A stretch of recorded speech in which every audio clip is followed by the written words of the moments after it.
Policy Kashmir पे ये है कि हमारे सबसे बड़े कश्मीर के लीडर शेख रशीद साहब जो खुद कश्मीरी हैं, उन्होंने कहा 1 मिनट की खामोशी करनी।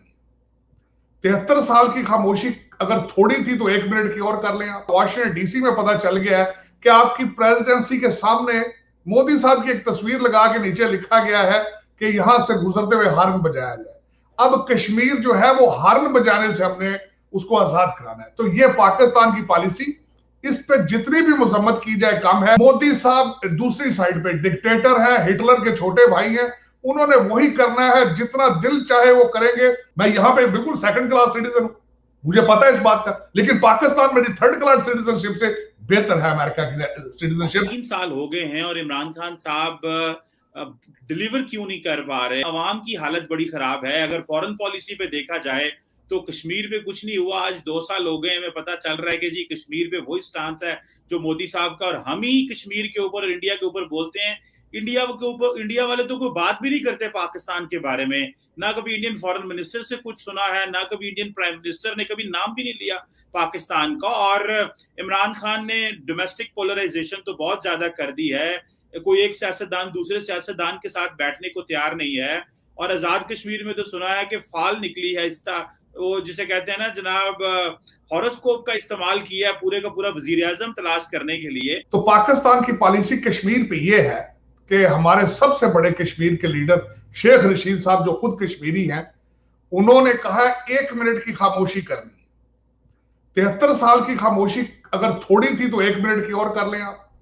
एक तो मेरा उस पर, दूसरा मुझे यहां वाशिंगटन डीसी में पता चल गया है कि आपकी प्रेसिडेंसी के सामने मोदी साहब की एक तस्वीर लगा के नीचे लिखा गया है कि यहां से गुजरते हुए हार्न बजाया जाए। अब कश्मीर जो है वो हार्न बजाने से हमने उसको आजाद कराना है। तो ये पाकिस्तान की पॉलिसी, इस पे जितनी भी मजम्मत की जाए कम है। पाकिस्तान के सामने आजरबाईजान का मॉडल मौजूद है। पाकिस्तान के सामने बिल्कुल बॉर्डर पे तालिबान का की एग्जाम्पल मौजूद है। ना उनके पास एयरफोर्स है, ना उनके पास एटॉमिक पावर है। वो बेचारे मोटरसाइकिलों पे उन्होंने दुनिया की 2 सुपर पावर्स को वहां पे उन्होंने नाको चने चबवा दिए। तो ये आज इस यौम इस्तिसाल पर जितनी भी मजम्मत की जाए कम है। मोदी साहब दूसरी साइड पे डिक्टेटर है, हिटलर के छोटे भाई हैं, उन्होंने वही करना है, जितना दिल चाहे वो करेंगे। उन्होंने कश्मीर लफ्ज को खत्म करने का बिल्कुल इरादा कर लिया है। वो जम्मू को अलग कर देंगे, लद्दाख को अलग कर देंगे। पाकिस्तान फिर 1 मिनट के लिए खामोश होगा या हार्न पॉलिसी पे अपना उनका अगर ये प्रोग्राम है तो फिर ये अगले आने वाले 73 साल भी बेशक करते रहें, इसमें कुछ भी नहीं होगा। ये तो यौम कश्मीर, यौम इस्तिसाल के हवाले से अब मैं वाशिंगटन डीसी में बैठ के गुस्से का इजहार कर रहा हूं, लेकिन काबिल मुजम्मत 2 साल में कश्मीर को जिस तरीके से उन्होंने हरासा किया, अगले दिन उन्होंने अपने मर्जी के लीडर बुलाए और उन्होंने भी बाहर निकल के उनकी मजम्मत की है।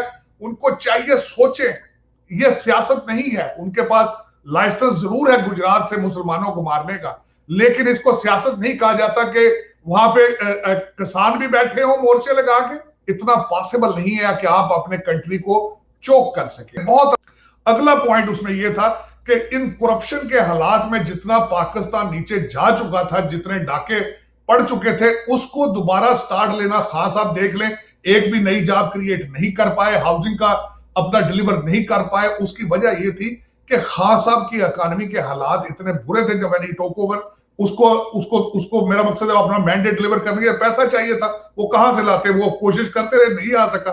उन्होंने IMF और वर्ल्ड बैंक के साथ बड़े मिन्नते तरले किए, लेकिन और दूसरा मैं उसको बताऊंगा बल्कि आगे चल के आपको कि कोविड के उसके चाइना से जो पैसे आ रहे हैं वो भी बिल्कुल डायरेक्ट दुबई और लंदन ही जा रहे हैं। खास साहब उसको भी नहीं रोक सके, अभी तक नहीं रोक सके। उसके बाद ये कि महंगाई का शोर होता है। महंगाई के पीछे आपको पता है जब भी होता है वो एक IMF की डील्स और दूसरे ममालिक की डील्स, और खासकर अगले दिन मैंने जिस तरह आपके डॉन ने, बल्कि एक बहुत बड़ा अखबार है जिन्होंने ये सुर्खी लगाई कि इन्होंने बहुत महंगी जो है वो गैस खरीद ली है। मैं उसकी डिटेल जब बैठ के देखा तो दरअसल वो महंगी गैस नहीं, वो सिस्टम का हिस्सा है। बल्कि उसमें मैं ये समझूंगा, मैं जो पॉइंट बताना चाह रहा था कि खान साहब के PTI की जो मीडिया कैंपेन है वो भी इतनी सक्सेसफुल नहीं है कि वो लोगों को बता ही नहीं सकते कि वो गैस जो है वो किसके साथ रिलेटेड है, क्यों महंगी होती है और हमने महंगी क्यों ली है। तो तवज्जो नहीं उस साइड पे। जब तक ये नहीं होता रहेगा, वहां से आपका पैसा ड्रेन होता रहेगा। आपका हर सियासतदान इस वक्त प्लान बी लेके बैठा हुआ है।